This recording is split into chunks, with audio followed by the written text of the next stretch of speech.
Joining me here on stage are the Chief Executive of Olam, the SGX constituent company, Mr. Sunny Vargas. Please give him a big hand.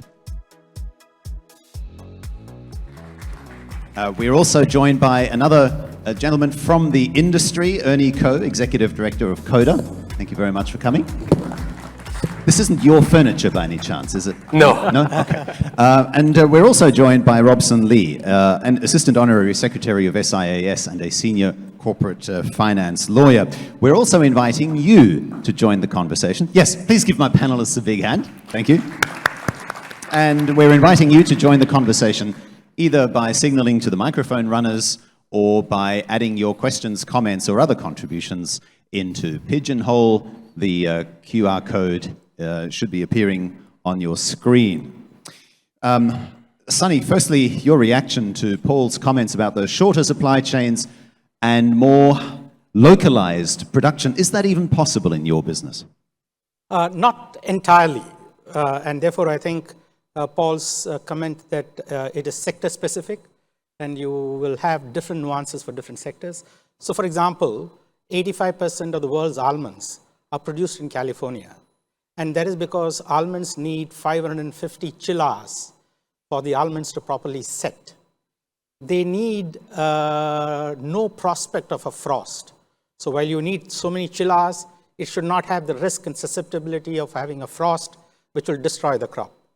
It needs bees, which will only fly if the wind speeds are less than 25 kilometers an hour. If the temperatures are below 15 degrees centigrade, it will not fly. It'll fly only from 9 a.m. to 2 p.m. So even if you want to nearshore the production of almonds, you can't.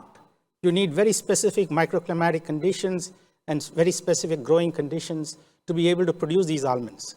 So although California is an extremely expensive place to grow almonds, it continues to produce 85% of the world's almonds.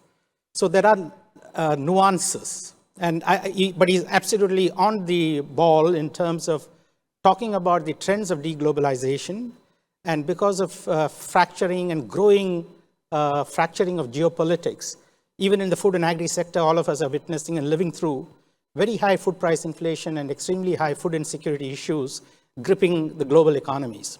And it impacts the vulnerable sections, the more emerging poor countries far more, because for them, the share of consumption expenditure that is spent on food in some of these poor income countries, low income countries, can be as much as 60–70%. And given a strong dollar fastly devaluing local currencies, food price inflation in some of these places have been 70% this year. And that means many of them have gone into the level C stage of food insecurity, which means they cannot survive unless there is external food assistance. So if you envisage a world where the US coalition, say the US and Australia, are part of a coalition, and another world where you have China and the former Soviet Union countries, another part of the world coalition, you can see dramatic impacts on food supply, food security, and food supply-demand imbalance. So for example, if scenario 2 were to happen, which is South America joins the US-led coalition, and South America joins a US-led coalition, then this coalition will control between 80 and 95% of the world's food production and food trade flows.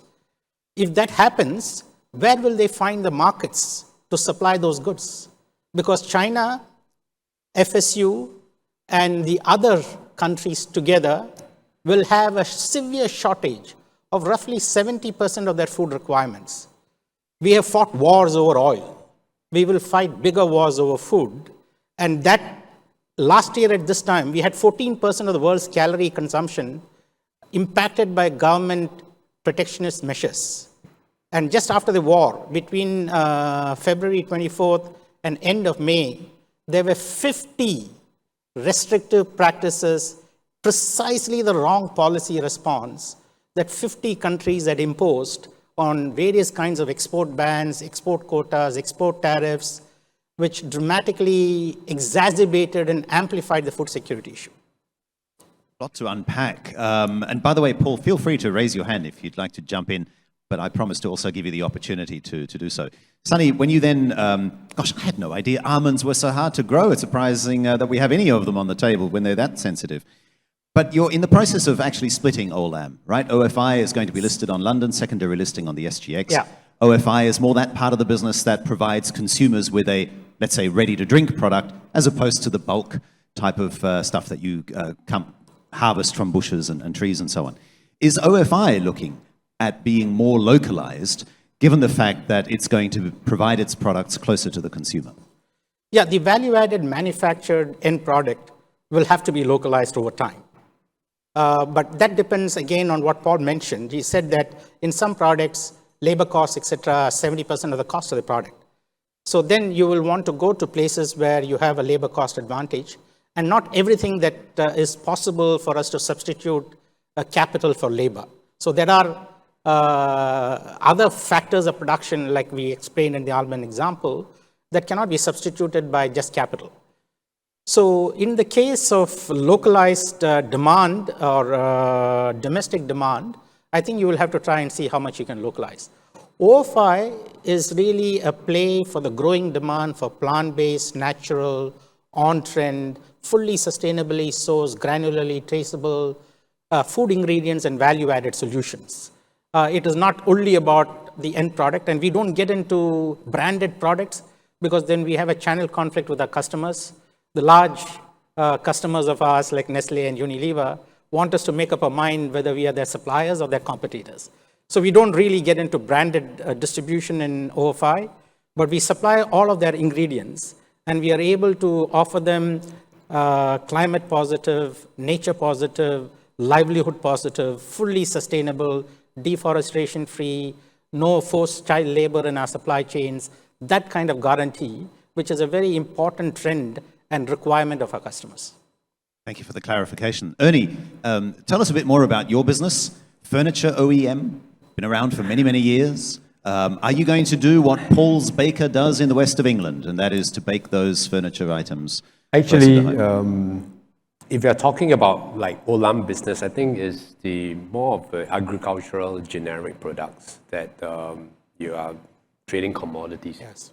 But my products has got a lot of design involved in it. And of course, localization is a very much something in our mind and concerns us a lot. But having said that, if the world start localizing, we also do start localizing in a way that we do not change our supply chain, but we may have to change our market base. Because for me, we sell all over the world, predominantly to Europe and US. So when they start localizing, we may have to shift our market, which we are doing it, into places like China and this part of the world. That's the reason why about 10 years ago, we started from being an OEM, ODM manufacturer to create a brand called Commune Lifestyle. I think a lot of you will know Commune Lifestyle. Today, we have about 80 shops in China, total about 100 shops in Asia. It is basically moving away from the international market to be a bit more regional. And having said that, there are challenges, of course. Your design, you got to change. Many of your internal structure got to change. You end up doing a bit of customization to the local market. Having said that, I think the world has shifted also from mass production to customization in a sense that it's interesting. I give you an example. Today, I'm able to sell customized product to the US. Upholstery like this. I produce about 30 containers per month in Vietnam. But every item has got a tag that goes to the consumer's house. Consumer order online, specifically the comfort, everything is customized, 120, 130 fabrics to choose from. And I'm able to tag it, and the next, when I ship it to the US, it's unboxed and straight to the consumer home. The lead time, 2 weeks to produce, 5 weeks to ship, 7 weeks to get from Vietnam into US. That is the extent of currently customization in an international sense. So there are more of this where customers will not want to warehouse, but will want to reduce the warehouse. But again, when transportation is affordable as compared to more onshoring activities, then it makes sense for us to do that. So it's a multi-pronged approach in a way that we realize that certain form of localization is needed, so we change our market. It's not easy to change a factory to near your market. And the other part of it is the trend of customization in an international environment. Paul, listening to those two responses, I saw you nodding vigorously. Any particular comments that you'd like to respond to? So I would very much agree that different sectors will have different degrees of localization. Deglobalization, the political problem is just sort of a random act. The customization point I thought was very interesting. And again, I think it depends on the product as to whether you're prepared to wait. With certain products, you might be prepared to wait for a customized product. For others, you wouldn't. So, for example, the car that I drive, which is a Morgan, is customized. It's made, as it were, to measure. And of course, for a car, you're more likely to wait. Nowadays, I mean, certainly in Europe, a lot of people, myself included, buy bespoke clothing, not in the sense of a Savile Row tailored anymore, but in the sense of, if I get a T-shirt, it's made to my measurements. And for that, I'm not prepared to wait sort of 2 months. I want that within a week. And so there you've got the shorter patience level, I suppose, on the part of the consumer.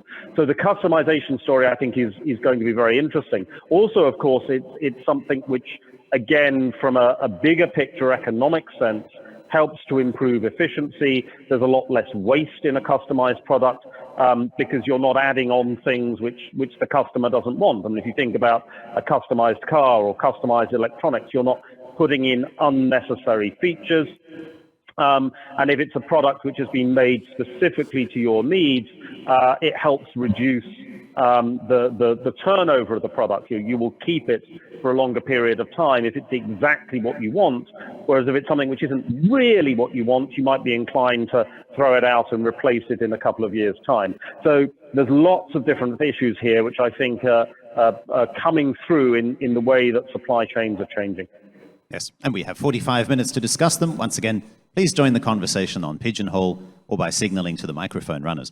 Sunny, to what extent, and Ernie, to what extent are you able to offset some of the higher costs that you might face from this deglobalization Paul talked about, and some of the increases perhaps in transport costs or the inefficiencies that this brings about, offset that with customization and charging a premium for the product because it's exactly like the customer wanted? Sunny, then Ernie. Yeah, so I think pre the pandemic, we've always faced supply chain risks and disruptions in the past. And according to a McKinsey Global Research Institute survey, they say that all companies every 3.7 years have a supply chain disruption impact which shuts down their operations for between 1 and 2 months. With the pandemic and with the Russia-Ukraine war, two major events has just catalyzed the reducing the frequency of such disruptions and therefore increasing the cost of such disruptions. So the study says that with these two events, the costs of supply chain disruptions now in the last 2 years has accounted for between 30 and 50% of the EBITDAs, the annual EBITDAs of the companies that have faced the impact of such a supply chain disruption. So costs can be passed through depending on the nature of the product, depending on the specificity of how much of that can be substituted with competing products from competing origins. But otherwise, in general, most of these costs, like the extreme example of almonds, irrespective of whether there's another country with a lower cost of production, lower energy costs, etc., as long as all of the factors of production that are necessary to produce a cost-efficient or have the right cost position for producing almonds is in California, the increased logistics cost and everything needs to be therefore accepted by the customer because there is really very limited alternatives to substitute that. Therefore, the major objectives of managing supply chains, we manage about 1,600 supply chains across 47 agricultural and food ingredients from 67 countries to over 23,000 customers worldwide. In the past, our focus has always been on cost optimization, capital efficiency as the principal objective, followed by quality, which is reliable, consistent quality, and the service that we offer our customers. But that is, as was being explained in the furniture example, the supplier like us has a limited pricing power. The only way to get a pricing power is to try and differentiate a commodity business. And that's an oxymoron. A commodity is a standardized product with standardized attributes, standardized contracts. So how do you gain pricing power and how do you differentiate a commodity product? It is really by providing solutions and services around it. Not all almonds are equal, or not all cashews are equal, or not all peanuts are equal. You have high oleic peanuts.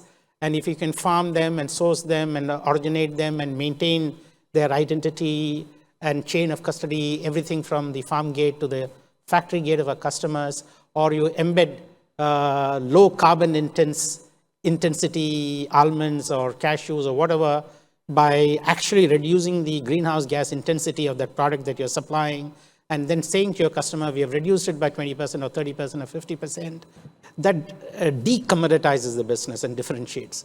So one of the lessons that I've learned in the last 39 years that I've been working is that first differentiate before you scale. If you try and scale your business before you differentiate, you always struggle for profitability and you can't escape that situation. So even if it's a commodity business, the mantra is first differentiate that business before you allow the business the right to grow or scale. Thank you for that. Ernie? I think we have to, first I have to define the fourth industrial revolution. I think the third industrial revolution, the lifespan of it is maybe one generation. The fourth one, I think, has been squashed maybe to 5 years, 10 years.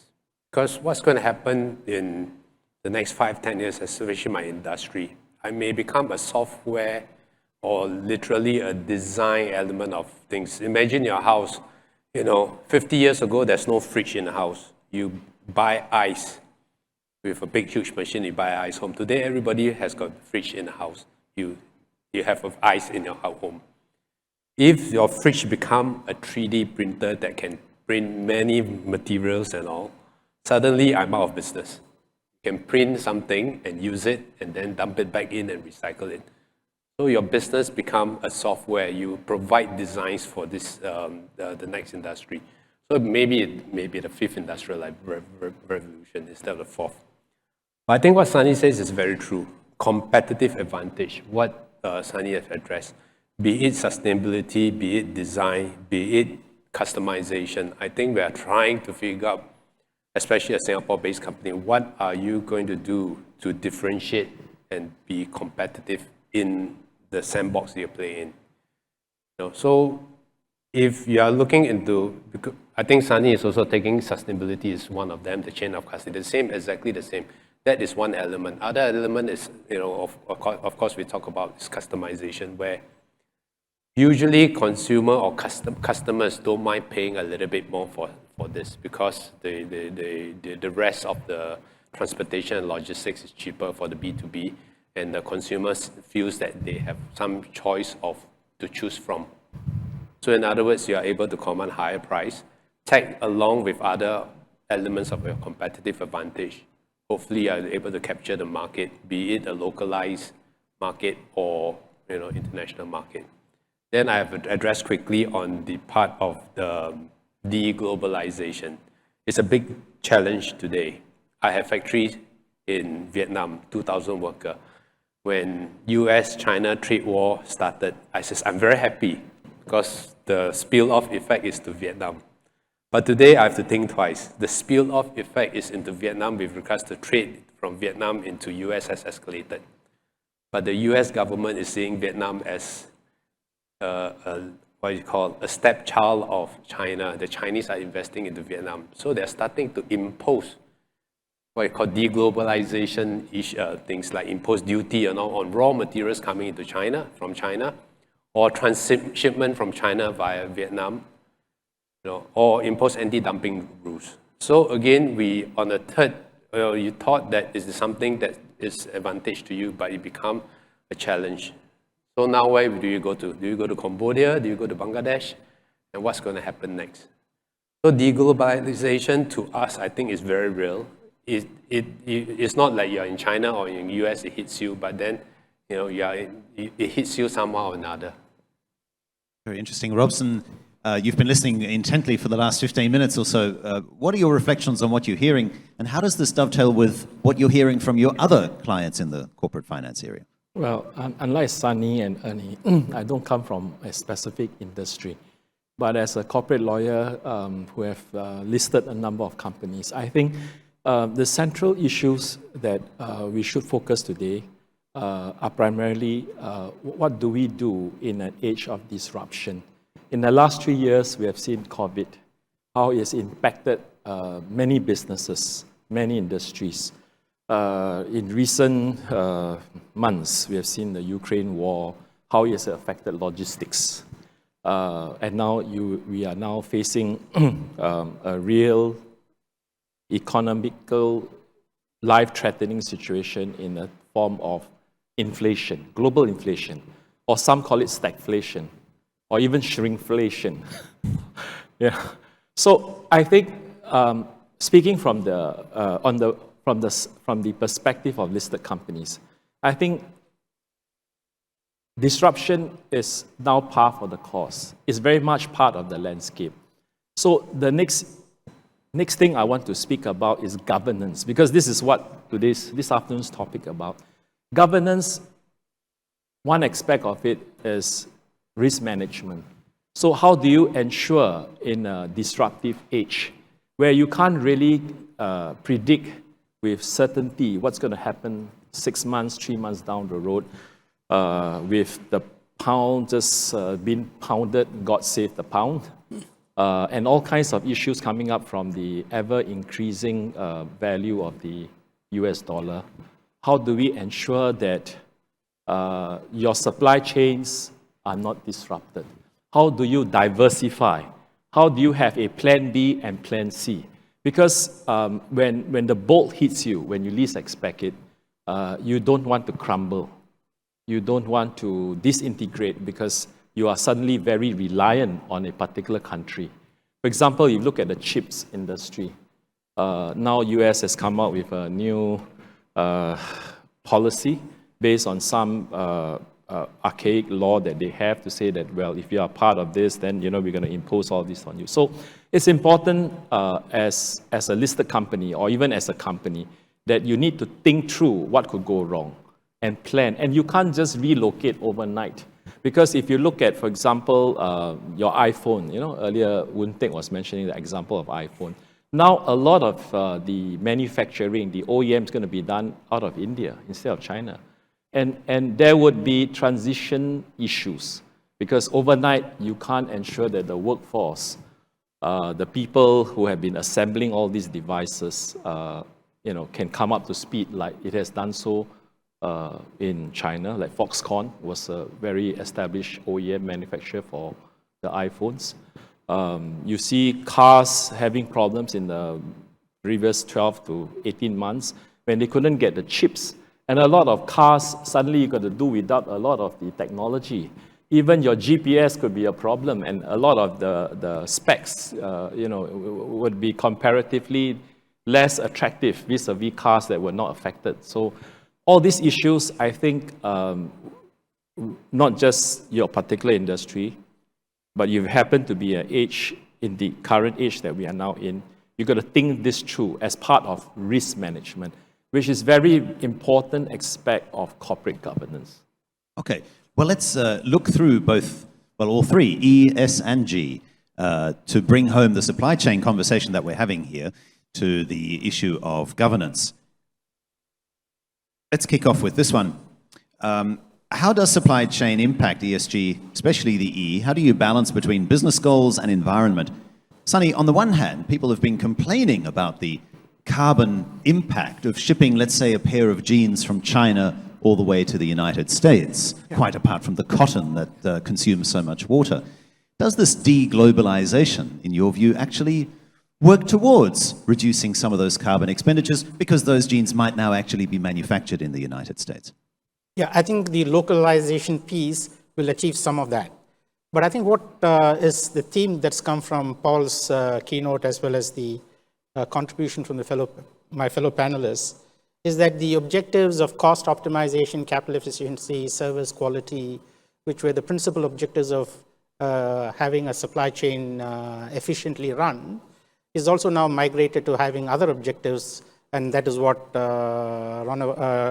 we just heard about listed companies and their obligations to risk manage of resilience, building resilience, having diversified supply chains, understanding the vulnerabilities in your supply chain, not just knowing your tier 1 suppliers, but their tier 2 suppliers and their tier 3 suppliers, which most of us as corporates do not know. We know our tier 1 suppliers. The surveys show that only 40% of the companies surveyed know the tier 1 suppliers, and only 2% they have knowledge of the tier 2 and tier 3 suppliers. So coming back, we therefore need to build now a new objective for the supply chains of the future, which is that it is resilient. And then there was a discussion earlier, and Paul mentioned in his keynote, about the customization. And because of customization, consumer and customer tastes and needs are fast evolving, is quite volatile. And if you want to meet that changing demand, the surveys that I read show that 77% of the consumers switched stores and brands during COVID. 77%. And we think a branded company has great customer loyalty, and the switching cost is very high.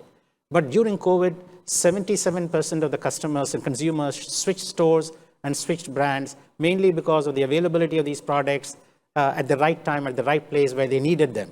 And that was not the case. So agility is now a big objective of building the future supply chains. And finally, sustainability, and which is at the heart of this question. And this was talking about, so I think the starting point for building those supply chains is every company needs to have a clear purpose as to why it does what it does. That is the cost, that is the belief in the company, that is the existential intent, that is the animating force. Everything that they do in terms of what strategies they choose, what capital investment decisions that they take, how do they hire, how do they reward people, is all through the prism of why do they do what they do, which is the purpose. At Olam, our purpose is to reimagine global food and agricultural systems, which means we want to help produce more food, feed, and fiber, your daily living essentials, without destroying the planet. If you continue to produce and consume food the way we are doing today, we will destroy the planet.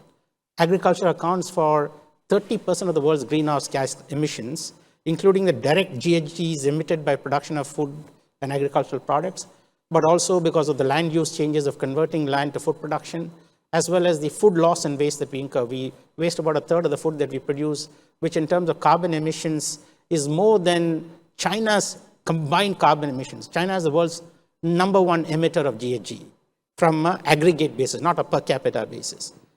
And that food loss and waste, we lose about 1 billion tons of food that we produce each year, which is valued at about $1 trillion, with total GHG emissions more than the world's largest emitter, China. So how do you produce food and feed and fiber with lower carbon intensity? For example, if we make enough cotton, produce, source, originate, process, and deliver enough cotton to make 5 billion T-shirts a year, right? On the farm, it takes about 1.28 tons of greenhouse gas emissions to produce 1 ton of cotton, just on the farm, not the transportation and everything else, after the farm. And if you look at the drivers that lead to that 1.2 tons of greenhouse gas emissions, we find that 24% of those carbon emissions are because of the way you till the land and prepare the land. Intensive till loses soil carbon and generates more greenhouse gas emissions. 27% is because of nitrogenous fertilizer applications. So crop rotation becomes very important, that after cotton you grow a leguminous crop that will allow to replenish the nitrogen content of the soil. So you hotspot where the carbon intensity is occurring, and you can then come up with specific interventions and plans and programs to reduce the carbon intensity of your product. And last year for Olam Agri, one of our 3 new operating groups, we had 62 million tons of greenhouse gas emissions. Only 820,000 tons was scope 1 and 2, which is directly in our control. 99%, 61.2 million tons was scope 3. Our major shareholder and controlling shareholder, Temasek, has given us a shadow carbon pricing of $50 a ton.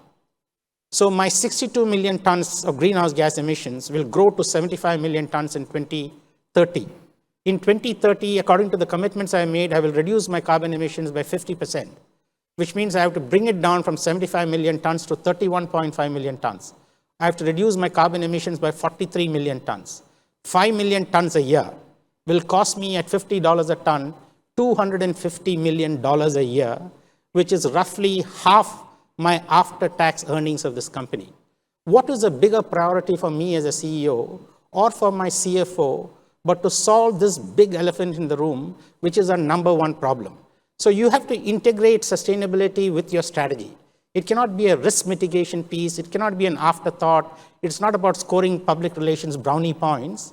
It is central to your survival, besides it being the right thing to do, and it will cost you in dollars and cents, and obviously, ultimately, long-term shareholder value. Bernie, is that how you measure it too? I see supply chain and ESG sometimes is a bit conflicting, pulling, yes, at the surface level, you will think that localization will have a positive impact on the environmental aspects of the ESG. But if you dig deeper, we end up, if we were to diversify our supply chain or localize, we have to build in certain inefficiency and redundancy. Take example, because of deglobalization, my company is seriously considering Cambodia as a manufacturing source. But I have enough to produce in Malaysia. I've got enough, the factory size enough. I have to build a factory just because of deglobalization. And the impact of the environmental impact of that factory, comparing to if there's no deglobalization in mind, it should be a lot, less if I would not to invest in Cambodia. So I think to certain level, as a company starts relooking into our market as well as supply chain, internally we will have to start adjusting operationally. As I said, to build in redundancy, our productivity may be affected because we have multiple factories in multiple locations. So in the short term, it will, to me, if I were to, because of the current political and global situation, my E in the ESG may be a bit of a setback for now.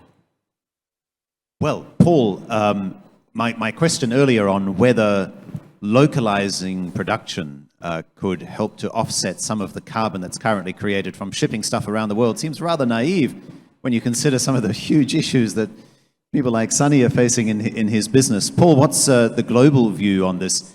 Because often it does get a lot of press that goods you buy in the store have generated an incredible amount of tonnage of carbon in the transport, but in actual fact, that seems like the least of the concern. Yes, I think this is one of the problems of social media, the rise of single-issue politics, is that it's sort of like a game of whack-a-mole. That all of a sudden there's this huge focus on transport, for example, and in the UK a few years ago there was a big campaign about food miles. Buy food that's grown locally, and so everyone is buying British-grown tomatoes, which are environmentally a disaster during the winter months. Far better to fly them in from Spain in terms of their environmental impact. But because you've got this sort of very narrow focus just on transport, that becomes very, very negative. Having said that, I think the broad issues of localization rather than deglobalization. So, I think where the voluntary decision to locate close to the customer base, where you are seeing that, we will end up with a significant environmental positive. Because if there's 1/3 of US clothes that are never worn, I mean, that's an enormous weight in terms of carbon, in terms of water, transport costs. I mean, it's just an environmental disaster. If we can cut that back, then that becomes a significant improvement. In Sunny's industry, of course, food waste along the supply chain is a huge problem. Essentially, in developed economies, consumers are very, very bad at managing the inventory of food that they buy, and they continually sort of jettison food, throw away food in the home. It's an interesting point that India and the United States have roughly the same amount of food waste, just at different points in the supply chain. In India, it's through the supply chain. In the United States, it's the consumer, throwing away the salad they bought at the start of the week as they order a pizza instead. And so these issues, I think, where we can localize production, we are producing far more on demand. You are reducing waste, and that, I think, is probably the bigger issue than the transport costs, though we shouldn't ignore the transport costs, at least in some areas. So controlling the waste has got to be one of the big things. Ultimately, the sort of the environmental credit crunch we find ourselves in means that over the course of the next 15 years, if we want to maintain living standards, not grow them, just maintain them, we absolutely have to learn how to do more with less. And that then puts the focus again on the waste side.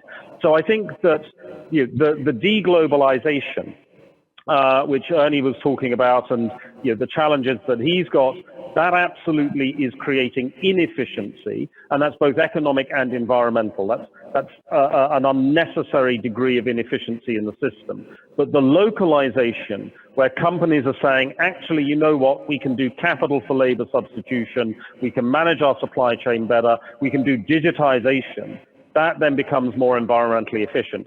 The example I gave earlier about the entertainment industry, compact discs, CDs, DVDs, all the rest of it, I mean, that's an enormous environmental improvement in that we have got rid of an entire product range with a great deal of pollution involved, not to mention the transport costs and so on and so forth. And yes, you've still got to power the server farms and so forth, but the shift to streaming has been an enormous environmental gain overall. Incidentally, compact discs also make good scarecrows, in addition to good coasters, Paul. But let's start with us here in the room at Suntec City. We talk about food waste. Did you guys enjoy the buffet lunch today? It was good, right? Did it get finished? And when you then have environmental regulations such as food having to be consumed within 3 hours, or otherwise the guys from Suntec City Convention Centre come along and tip bucket loads of food into a bin, just makes you cry. And yet, how many of us here would order lunch a la carte? Even if we did, wouldn't the food still have to be prepared and ready for consumption? How many of us would be willing to say, they've run out of food at Suntec, and that's okay, because at least nothing will be wasted? How are we going to bring about that sort of mindset shift, which isn't that the coalface, Sonny, of cutting back on food wastage? Yeah, so this goes back to the causes on why we are not able to meet some of the miraculous agreements that we have all signed up to as a global community. So in 2015, we signed up to the UN SDGs. 195 countries came together, agreed on 17 granular sustainable development goals with 169 targets and metrics. We know that two countries coming together and agreeing on anything is very difficult.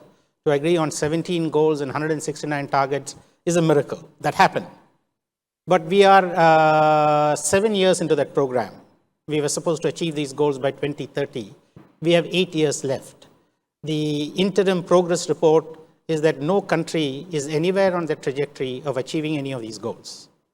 So why is there such a massive action gap? 195 countries again came together towards the end of that year and announced the Paris Climate Accord, saying that we will limit global warming to 2 degrees, preferably 1.5 degrees. And in COP26 in Glasgow last year, they agreed that it will be 1.5 degrees. And every country made nationally determined contributions from a baseline of 2010, how they will reduce the greenhouse gas intensity to address the climate emergency that we are in. But the current assessment is that even if all the countries and the corporates like us who have made commitments achieve our commitments, we are still headed for a 2.7 degree global warming, which will have cataclysmic consequences from a climate change impact standpoint. So why is there this massive action gap? And I can go on and on. The Convention on Biodiversity, we agreed on 10 goals in 2010. By 2020, we have achieved partially 2 out of those 20 goals. We achieved partially 2 out of those 20 goals. And that is because, firstly, there is no individual change. We are 7.9 billion people on the planet. If I asked you all in this room, how many of you know your personal individual carbon footprint? How many of you know your water footprint? How many of you know your waste footprint? Do you know how many liters of water do you consume in a day? When I ask this question, people typically tell me 2 liters. The UN says we need 55 liters for our personal purposes for bathing and everything else. And for every calorie of food that is produced, you need 1 liter of water to produce that food. In Singapore, we consume 3,600 calories, which means each of us in this room daily consume 3,600 liters of water through the food that we eat, 55 liters of water for our bathing and household requirements, and about 2 liters of water that some of us will drink, 1 liter at least that most of us will drink. So as population is growing, the demands on water, everything is going to be high. If we are not going to be the change that we want to see in others, how can we expect the world to change? Second, our companies have to change. How many of you in this room know your company's carbon footprint or GHG footprint, or your company's waste footprint or water footprint? How are we going to achieve these goals if our companies are not going to change and those targets are not clear to each of us in this room who are part of those companies? So companies have to change. Not only does companies have to change, sectors have to change. If there are 1 or 2 good actors in the pharma sector or the energy sector or the food and ag sector, no change is going to happen. How do we form pre-competitive coalitions, bringing the food and ag sector together, the energy sector together, to pivot their industries in becoming more sustainable going forward? We are intense rivals. We hate each other's guts. We will never come together on anything unless the world is literally burning down. So the third level of change has to be making these collaborations and creating these pre-competitive coalitions for the sectors to change. And most importantly, government and policymakers have to come to the party. If anything is free, and today you don't know the answer to the question, what is your carbon footprint? Because carbon is free. If you take a return trip from today from Singapore to New York and back, you will be emitting more carbon in this one return trip, more than 33 countries' annual carbon emissions, per capita carbon emissions. One trip to New York and back. Do you, when you start flying, know what that carbon footprint is? 77% of the world's agricultural land is devoted to livestock production, meat production. We produce 20 billion chickens a year. We produce 1.5 billion cattle, 1 billion pigs, and 1 billion sheep. Compared to the 7.9 billion people, we produce 23 billion animals. And it only gives us 18% of our calories. How many of us are aware of our footprint? And if we are not going to change, our companies are not going to change, our sectors are not going to change, 10 years later, we will have a similar panel. Mark will be comparing this panel. We will be beating our chest and saying, why the hell didn't we do something? When the full manifestation of the climate change impacts, nature biodiversity collapse, growing inequities are all manifesting itself. When COVID happened, we all acted.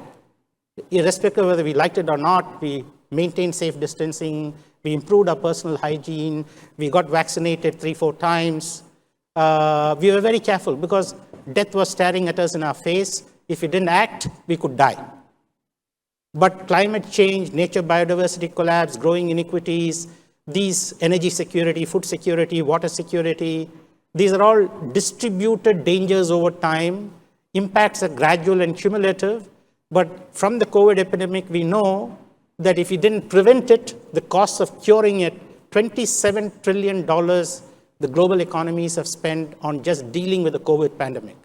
We will spend a lot more with greater consequences if you're not going to preempt or bend the curve on climate change, on nature biodiversity loss, or on growing inequities.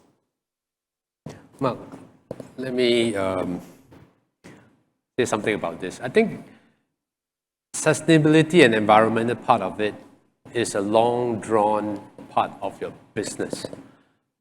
don't take it as what the current supply chain disruption is causing. I think it is there for everybody. I think most of us doesn't know because Olam is probably a much far ahead of the curve. A lot of us doesn't know our carbon footprint. But that doesn't mean that we continue not to know. We can work towards it. I do not know my carbon footprint of my company, but I have a sustainability roadmap. If I do something on the sustainability roadmap, I know that my carbon footprint will reduce. By how much? Today, I do not know. Why? I do not have my resources to go and count every ton of carbon. It costs me money. But my sure doing of making sure that I install solar panel up in my roof, I convert my solvent finish to water-based finish, all this, I know that I'm reducing carbon. By how much, I don't know, but I know. Again, when it comes to sustainability panelists like this, I always say that sustainability is like our Chinese saying we eat ginseng. You eat ginseng for the long term, right? 吃补. But supply chain management you are dealing with is how are you going to fill your stomach? 吃饱. You have to make sure that the complexity of supply chain, yes, sustainability and environmental is part of it. But whether the current situation is making you hungry and what type and at what level, what type of food, so to speak, are going to fill you up. Be it resourcing, be it multiple sourcing, be it creating redundancy. What in the part of your business it is that are going to fill your stomach with regards to supply chain disruption. No doubt about it, sustainability plays a part of supply chain, but will play a part of it in many parts of your business. And it's a long drawn part of your business. Robson. Mark, I agree with what Eric says. ESG is a marathon. And you can't just split the hairs, E and then S and G. It's meant to be taken together. Of course, under different circumstances, there is always a conflict between survivability and sustainability. ESG is not a 100-meter sprint or an F1 race. It's a marathon. You need to be conscious of the fact that whatever we do, not as an individual company, but globally, it affects all of us. It's like COVID. Everyone is conscious because, as Ernie says, death is staring in our face.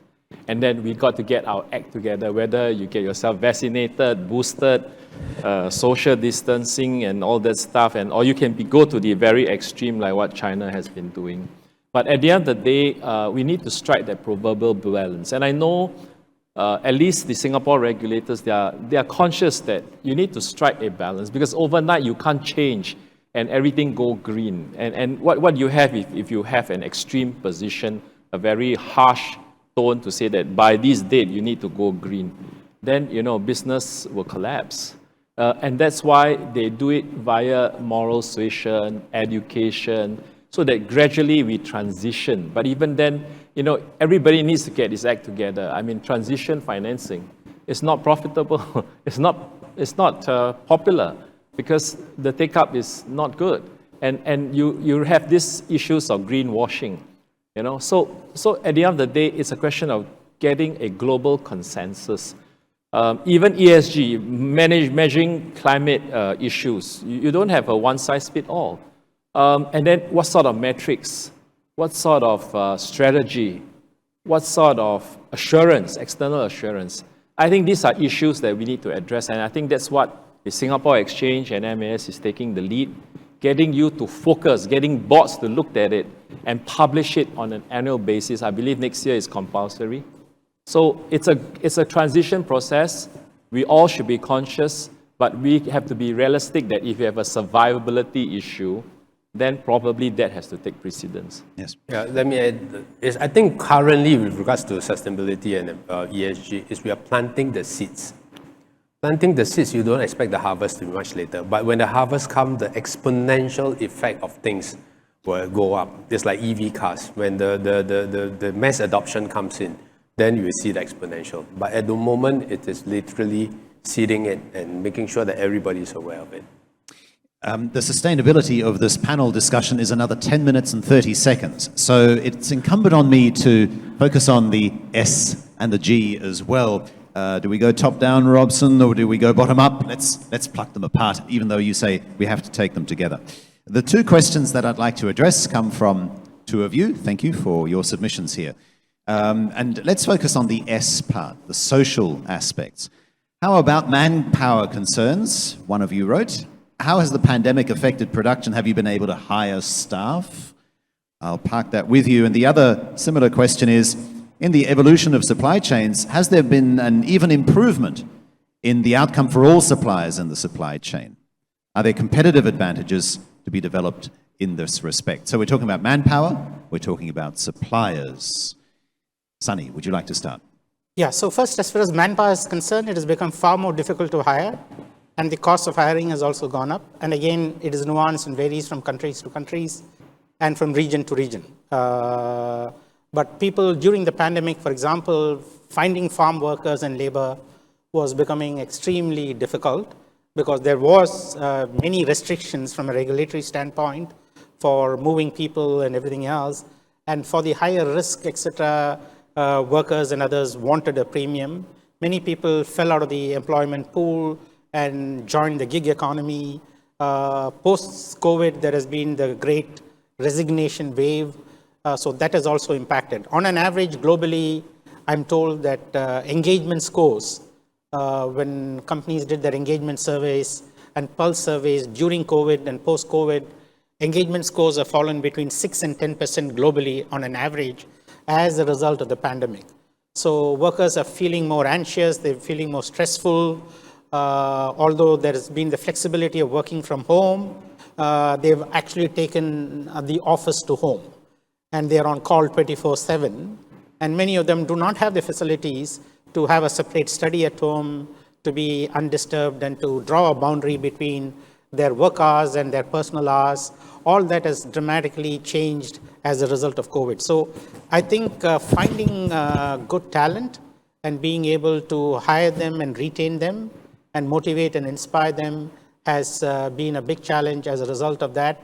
As a result of the COVID pandemic, but also now with the global fracturing, we have employees from 90 nationalities in our company. We have roughly 88,000 employees. We have employees in Russia, we have employees in Ukraine, and everybody has different opinions on what we should do as a result of all that has happened in terms of our stance and posture and investment and everything else in this. So I think focusing on our talent, making sure they feel less anxious, but most importantly, giving them some meaning to the work they do and engaging them differently and inspiring them is critical to our future success. On the second question, which was about suppliers, I can speak of the food and ag sector. We have two kinds of farming systems globally. We have large-scale mechanized farms, which really is in Australia, in New Zealand, in US, in Canada, in Brazil, Argentina. These are all very large-scale mechanized farming systems. And the rest of the world is all smallholder farming systems. There are about 550 million smallholder farming households. About 2.5 billion people out of the 7.9 people in this world are part of those 550 million smallholder farming households. 55% of these smallholder farming households in some emerging market countries, they produce 70% of our food. In the large-scale farming systems, the large-scale farming produces about 70% of the food in the developed advanced economies. So in the smallholder farming systems, 55% of them are below the poverty line, which means they earn less than $1.90 a day.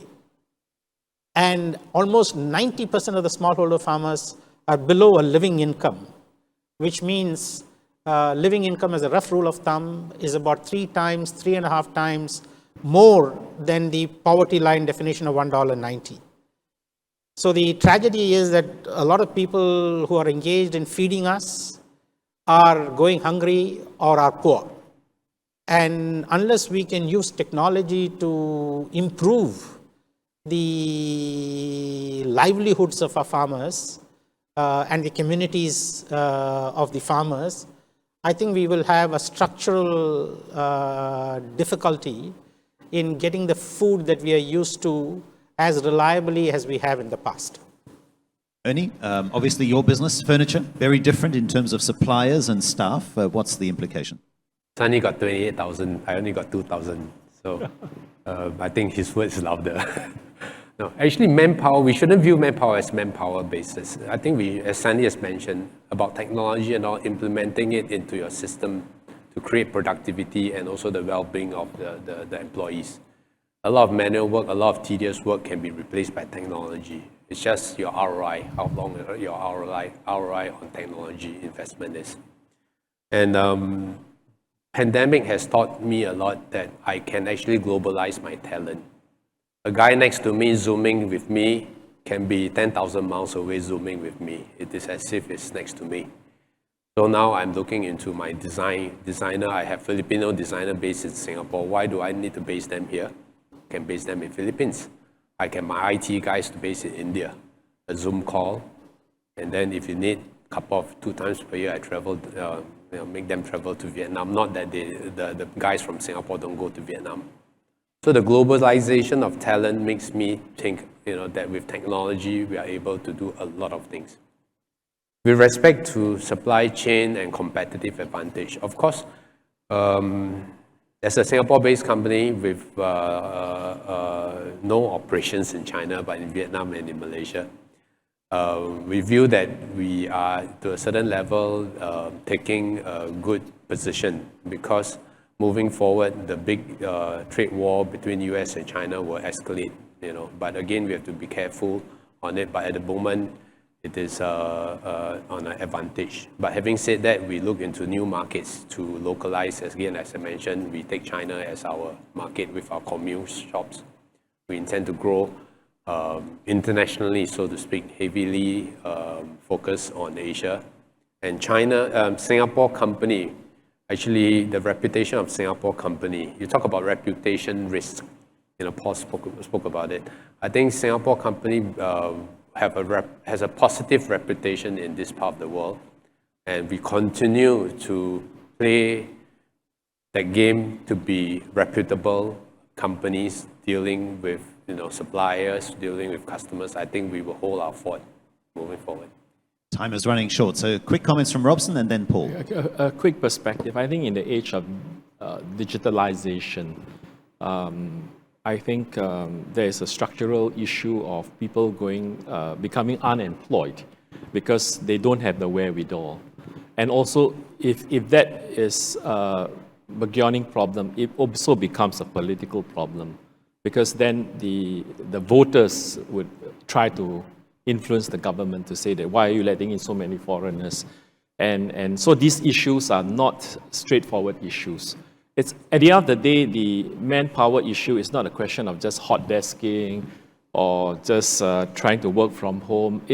I think it's deeper than that because the workforce has to change its mindset. And I think the government is promoting a lot of retraining, re-education to make sure that you are re-equipped for the new age. And of course, it affects businesses because at the end of the day, business is not a charity. It has to make money. It has to survive. And I think if you want to be in the job and not be turfed out, you've got to be prepared to learn new skill and re-educate yourself so that you are equipped for the digital age. Thank you. Paul, anything to add on the issue of the S part of ESG? I think the mantra for the next 15 years is you absolutely need the right person in the right job at the right time. The technology is not the important part of the fourth industrial revolution. I don't care who makes the smartphone. I care how you use the smartphone. And that puts all of the emphasis on the workforce and getting the right people in place. But of course, the real danger is the scapegoat economics and prejudice politics that I mentioned puts in place artificial barriers. The right person is a woman or they're a foreigner, an immigrant, they're gay, but you won't employ them because that's where the barrier has come in. Then you're going to end up being less efficient over time. I think we also have to recognize that what the pandemic has done through accelerating change is create some frictions in the workforce So we have destroyed some jobs, we've created new jobs. For example, the participation rate of the younger generation on the surface seems to be a lot lower post-pandemic. Young people are not returning to the workforce. Well, I think they are in the workforce, we're just not capturing them. Because why would you take a job as a barista in a coffee shop if you can dance around in front of your smartphone camera, post the results on TikTok and earn, $2,000 a month?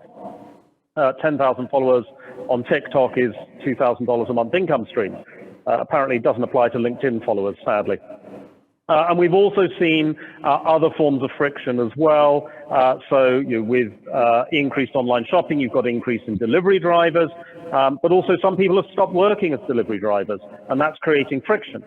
I used to work as a delivery driver. Up until March 2020, I did one shift a week as a delivery driver, because I would drive to my market town, I would go shopping, and then I would deliver the shopping to my home. Now, I quit doing that in March 2020, and now I expect somebody else to be the delivery driver. Creates all these sorts of frictions. So I think we've got a really interesting time in the workforce. There's a lot that the official data isn't capturing, but the absolute mantra for the next 15 years is to make sure you've got the right person in the right job at the right time, ignore the prejudice politics, and go after the talent. Awesome. A couple of quick comments. You can see the timer is already at red. But I do want to make sure that we cover the final round of questions, wrapping up the G part of our ESG supply chain issues today. And they all revolve around much the same theme. As deglobalization kicks in, as you are perhaps producing closer to your markets, how do you maintain the oversight? How do you maintain the governance?